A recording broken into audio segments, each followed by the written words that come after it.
I'm going to try and share my screen. I'm not the greatest technical person, so things may go wrong. I can't even find They always do anyway, don't worry. Right, here we go. Hopefully, where are we? There we go. Hopefully. That's fun.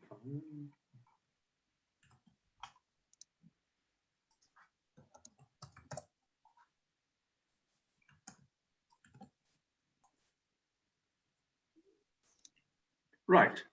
Can you all see? Yes. Good. Okay. They always say that people who are the experts around here in marketing, like Joshua, will know that it is actually very bad practice to have a PowerPoint presentation and then read exactly what it says, because we do expect that most of you can read. If anyone who is illiterate, please let me know. But I just give you a bit of a background about me personally. I made Aliyah nearly 11 years ago. I'm a Londoner, married to a Scout. Some people know what that means. You're a Liverpool supporter? No, she's not. She's an Everton supporter. Boo! But my brother-in-law is a Liverpool supporter. Another Everton supporter. Tell her she's in good company. I'll show you my office. Helena, I'm leaving this group. Got plenty of Everton memorabilia here. Oh well. Listen, anyway, that's another story. I got involved in networking because I was looking for business. I've been in business by myself since the late 1980s, and one time business was coming in by every post. Then we had a recession in the beginning of the 1990s, a very bad recession. So I once went to a BNI meeting, wasn't very impressed, went away. Came back, thought it wasn't for me as a copywriter. Came back again a year or so later, decided to take the plunge, and suddenly I was up to my, whatever it was. Within 6 months, I was on the leadership team. Within a year, I was the chapter director or president. And then the boss of BNI asked me to become a director myself.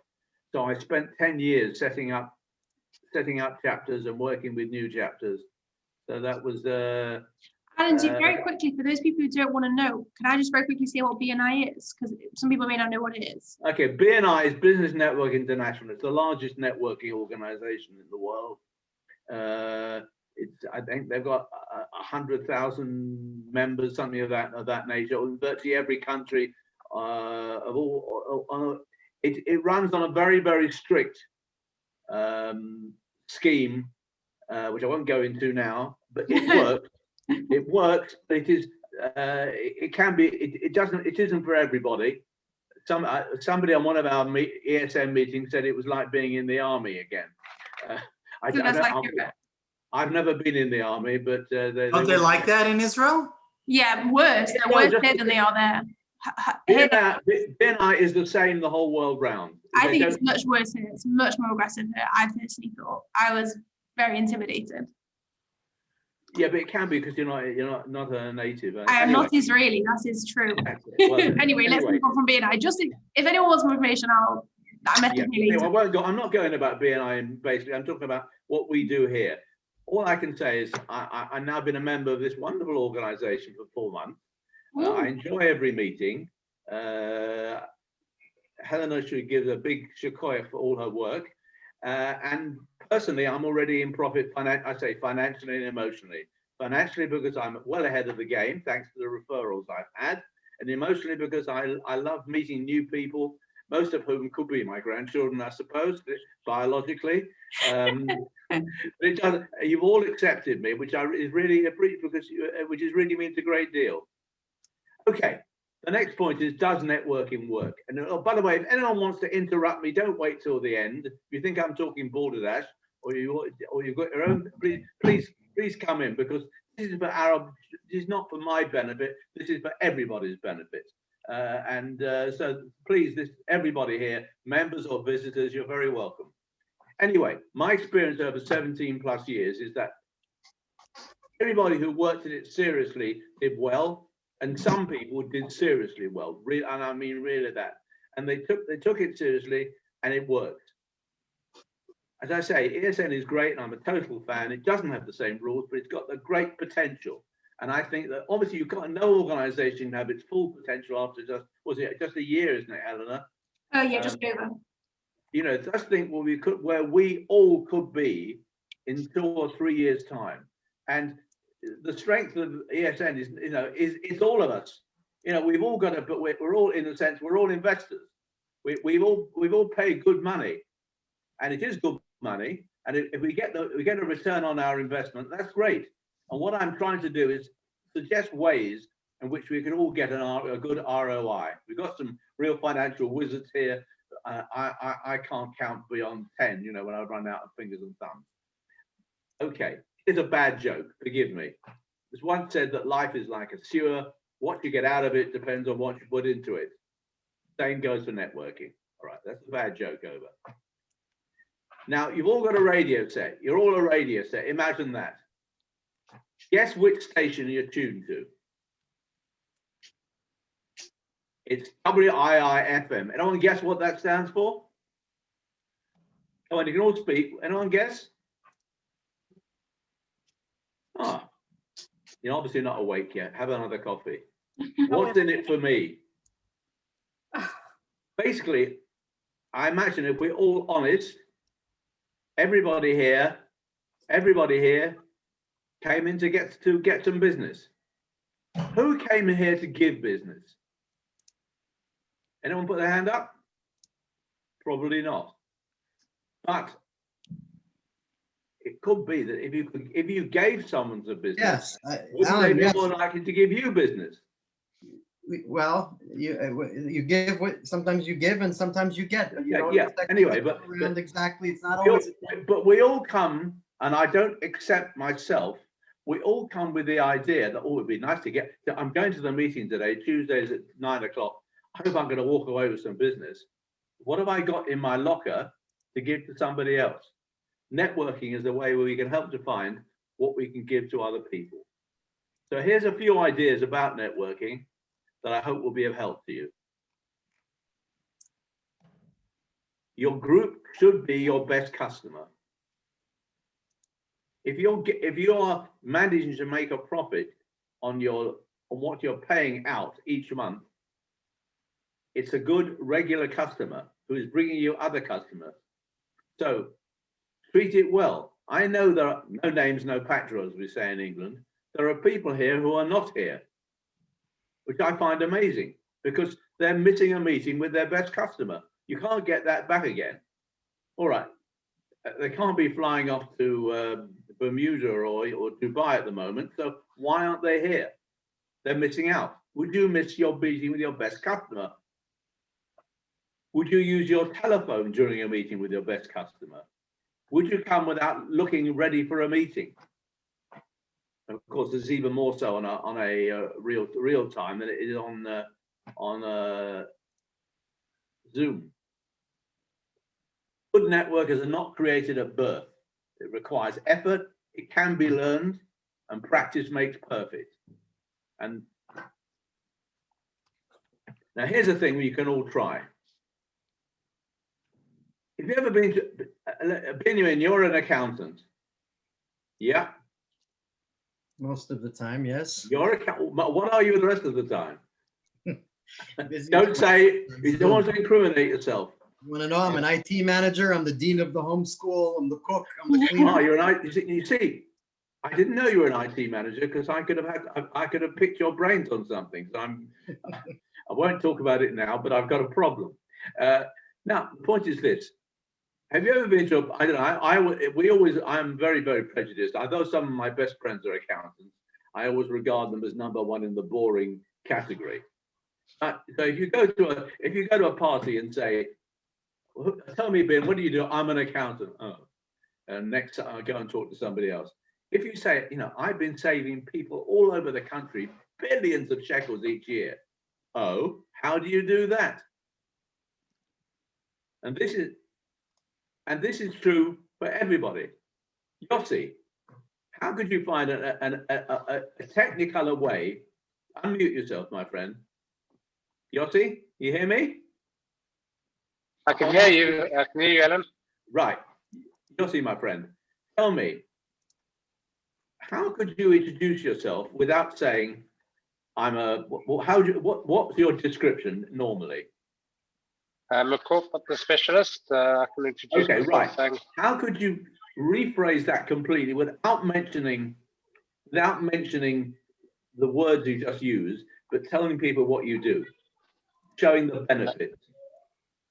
so I could say that help people gain a freedom of the quality of life, something like that. Okay, that's better. So I spend my time giving people a better quality of life. That would then prompt the question, how do you do that? Then you can talk about yourself. So all of you, this is your homework. I mean, I'm not testing you, but think of it. How could you introduce yourself in Technicolor? How could you make yourself much more interesting than you really are? Although not more interesting than your title may sound. You know, I'd call myself a wordsmith. Now, you know, in fact, I'm a copywriter, but I'm calling it a wordsmith because it evokes other things. So try and find a way, everybody here, make that your challenge for the next week, or the next fortnight. So when you come to ESN in a fortnight from now, 2 weeks from now, find a colorful way to describe what you do. We've got dietitians here. What can we say? I stop people, I keep people off slim on the scales. I have a friend who's in the IT business, Yeah. and he has a really great little slogan to start off any Right, meeting what like is it? this. He says, "I take the SH out of IT." That's brilliant. Brilliant. That's brilliant. So, you know, there's a chat. All of us can do this if we work at it, and it's worth it because it does make. First of all, it makes life more interesting and more fun. And why shouldn't business life be fun? But also, it's memorable. Let me give you an example. Oh, I'll come to the memory hook later on. Anyway, I'll come back. Now, do you go networking to sell your product? No, you go networking to sell yourself. People do not buy from companies, they buy from individuals within that company. If you're sole traders, sole practitioners, they buy because they like you. They come to you because they like you. However brilliant, and I know he's a brilliant guy, Benjamin, I'm not picking on you really. But people go because they like you.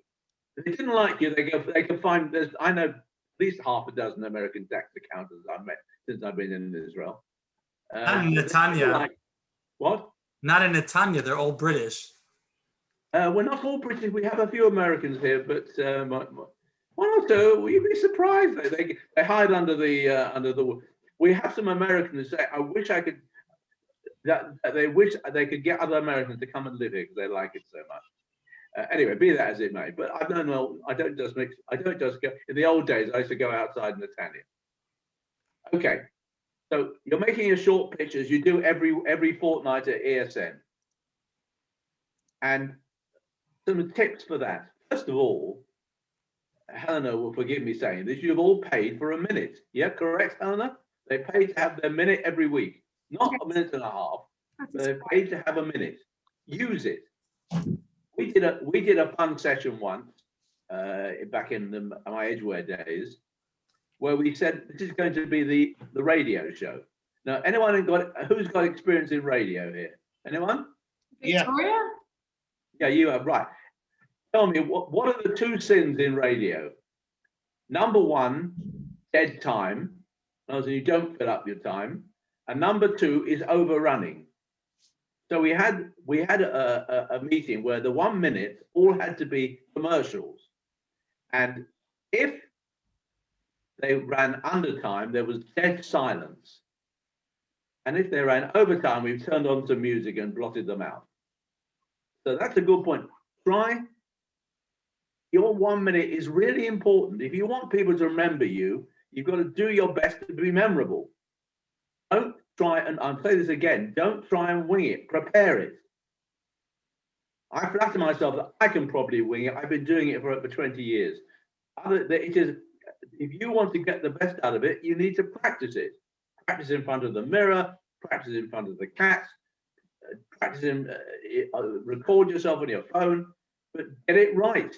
And don't do the same thing each time, because it'll be dead boring. Anyway, it's not the way you say it, it's not what you say, it's the way that you say it. You've got 3 aspects to a 1 minute pitch. You've got body language, voice, and content. And that is the order of importance. Been found out time and time again. How you look, how you sound, and then what you say. It means you could get away with talking rubbish if you talked it with enough conviction. I'm not saying you should talk rubbish, I'm not suggesting that, but body language counts. So we go on. Body language means, well, if you're standing as you would be in a public meeting, you stand still, you don't wobble around. Or if you're sitting down, don't do as if you're davening. You know, it's very. I'll give you an example. We have we can't have a su'udot in our shul anymore because of COVID. So we have after Shabbat a Malava Malka. We had a rabbinic speaker, nice guy who I knew as a kid, and his content was excellent, but he was doing this the whole time, or he was covering his hand with his mouth. And it's just, particularly for my wife, who is hard of hearing and needs to read people's mouths. So very, very important. Make it easy for people to hear you. Keep eye contact with your audience. If you're in a real situation, as opposed to Zoom, I always say, focus on one person and look at him or her in the eyes. If you look at an actor in a theater will focus on somebody in the 4th row of the stall. You can't look at everybody. A broadcaster will talk to one person in his imagination. And try and make contact with that. So it's the same thing there. Now your voice. Is that Binyamin in our example here? Sorry? Is that Binyamin in our setting here? But what is Binyamin? Oh, I'm not picking on Binyamin. He's a nice guy. But the human voice is the finest instrument in the orchestra. Beethoven was no fool with music. His peak was the choral symphony, where he needed voices to get his final point over. The voice is the most flexible instrument there is. So don't speak in a monotone. Change your pitch and your tone. Speak loudly when you want to emphasize. Speak softly. Vary what you're going to say. Make it pleasant for people to hear. Don't mumble. Now, I'll give you a personal thing here. When I was a little boy, I was teased. I used to speak very fast. And the more I was teased, the faster I spoke. I had the ideas and oh, Alan is mumbling, he's mumbling, he's mumbling. So how did I cope with that? And this is true life experience. I forced myself into situations where I had to speak clearly. I went to debating, I took part in dramatics, and then I became the speaker that I am. And then, of course, I started my career as a teacher. And a teacher, you know how you can turn emotions on. Anger, you may not feel angry, but you turn it on if needs be. So think of how your voice comes over. Use it well. And now, who are you selling to? This is something which is quoted a lot, and it's more than true. Everybody knows 1,000 people. Many of us know 2 or 3 or 4 or 5,000 people. Now, I don't mean people you'd have had round to dinner before COVID. I certainly don't mean people you'd have gone on holiday with, because there's no better way of losing friends than going on holiday with them. But I mean, I look at my phone. In my phone, I've got 870 names. 1 or 2 are duplicates, but not many. I have got on my LinkedIn, I don't know how many I've got. Most of them people I've never even heard of, but they're there. So they're people I could refer to. And there are many, many others. You think of all the networks that we belong to, not just the formal networks where we're paying money to join. People here who've been in the army, you've got a network there. People, you've got a family. Have you ever thought that your family are possible people who you can turn to find out, get business contacts from. A friend of mine who is from my BNI days in England, who is now one of the biggest BNI names in the world, he was talking to his aunt about, he said, she said, you never talked to me about this. I know lots of people I could refer to, but they don't, we take it. So you've got a family network, you've got a friendship network, you've got the network of your children's parent, of your school. If you've got school-age children, who do you meet at the school gate? The parent-teacher association or the equivalent, whatever it may be. There are so many networks around, and apart from the ones you get online. So you do all know lots and lots and lots of people. It's using, and those contacts need to be got together so you can think of who, when somebody asks for something, you think how you can respond. So the important point is when you're making your 1-minute pitch, don't say, now, any of you interested in buying my services or the equivalent? Because we've got about 20 people in the room today. It's lovely to meet you all. But 20 people, each at least, you shouldn't be talking to those 20 people. You should be talking to 20,000 people. You should be saying, who do you know who might use this? Not who do you use it, but who do you know? Don't sell to the people in the room, sell to their contacts. And a thought, again, for the development of ESN, if we had 30 people in the room, we would have 3 or 4 times the number of contacts that we have now. It doesn't just go up one by one, it goes exponentially. So just think about it, why it would be worth talking to your friends and saying, I belong to a great group. We haven't got your category in our group. Why don't you come along? We'd love to see you. It's very friendly, and you never know how you might fit in. That's a thought for you all. Okay, we're getting towards the end. Don't try and wing your presentation because you'll fail. You'll fall to earth. Plan out your 60 seconds. Always start with your Technicolor introduction. Always tell a story of success. Facts tell, stories sell. Have a story about how you've helped somebody. Moshe is nodding. You're right. If you agree with me, I must be right. Okay. Ask for a specific referral. Now, I went as a guest to Herzliya group last week. Very interesting. And somebody asked for, she's a graphic designer, and she asked for the people who are putting up a network, a world building in Tel Aviv. I forget which building it is. I think it's in Tel Aviv. Now, the chances are she might not get it, but she's put an idea in her mind. She's looking for that kind of person. We had, again, I'll tell you another BNI story. My boss, Martin Lawson, was in a meeting in Manchester, and Helena's in Manchester, she knows it. He was stressing the idea of ask for sorry, I'm falling over my false teeth here. Ask for a specific person. And the guy saying, oh no, Martin, you'd never get the person I want. There's no one you get the person I want. He said, tell me who you want. Tell me who you want. All right, he says, I want to speak to the human relations manager of Great Universal Stores, so 2 blocks from where we're sitting now in Manchester. And a guy at the other side of the table says, yes, he's my brother-in-law. When would you like to meet him? So always be specific about a company you want to meet, even a person you want to meet. You might say, let's say you were looking to meet car dealers. And you say, right, I want to speak to the chief Ford dealer in Tel Aviv. And the fellow says, I haven't got the Ford dealer, but I've got the Chrysler dealer. Would that do? Of course it would do. But you've got the idea, you want to speak to car.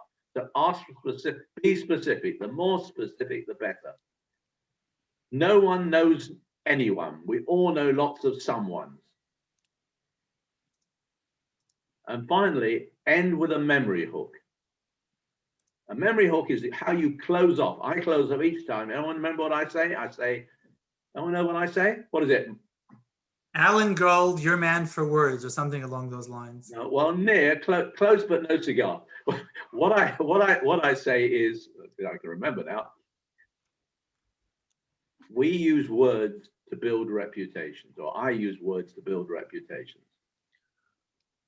and that you can should all. That's another. So this is your two pieces of homework for a fortnight from now. You should all be able to introduce yourselves in Technicolor, and you should all have a memory hook. And I'll tell you a story about the value of a memory hook. There was a guy who used to wear the most in those days in England. We used to wear ties in those days. You remember what ties were? Now, not even prime ministers in England wear ties anymore. But the thing is, we were a little bit more formal 15 years ago. And anyway, so he used to wear the most outrageous one. They would be multicolored and things would be sprigging out of them, and there were drawstrings coming down. Anyway, his memory hook was he was a printer, the creative guy with the creative tie, and that's how we would finish each time. And somebody running up the head office said, "I want to speak to one of your members. I can't remember his name, but he's the creative guy with the creative tie." That's how you want to be remembered. You want to be one out of the crowd. Okay, finally, if you would like more help with this, I'd be happy to. I'm interested, apart from my general work, in doing one-on-one or even group with people who want to improve their skills, either in spoken word or the written word. Giving you training and confidence in giving 1-minute presentations, particularly might be helpful for those who English is not the first language, but it could be helpful for everybody. I've already done it with a couple of people from ESN. It going all the difference between getting that best referral and ending the meeting frustrated. And there's many years of top referral experience is for you. So here's my contact. If you want to contact me, Alan at 24caratcopy.com, 0502 150 697. Okay, that's it. Any questions? And as I say, I was just thinking as a possible closing for you, your reputation is as good as gold. Yeah. That's a really that's why my email is Carrot Copy, because I thought I might make some virtue out of having a name Gold. Actually, if you want a funny family story, originally my name was Goldman, or rather my family name was Goldman. In fact, all my cousins in the States, most of my family went to the States, they're called Goldman. But my grandfather, who was a bit of a rogue, who was a big rogue in fact, went into business against his former employer. So he changed in the early 20s, he changed his name from Goldman to Gold. My father's old school prizes were all Israel Goldman rather than Israel Gold as he became. Anyway, that's nothing to do with network. Thank you so much, Alan. Does anyone have any questions for Alan? We do have some time if anyone has any questions. Okay, thank you so much. A round of applause to Alan. I think that was fantastic. I really do encourage you to do a one-on-one with Alan. He's really great. He's super generous. And if he can help you in any way, he absolutely will. So do reach out to him. So I'm going to stop recording because I always forget.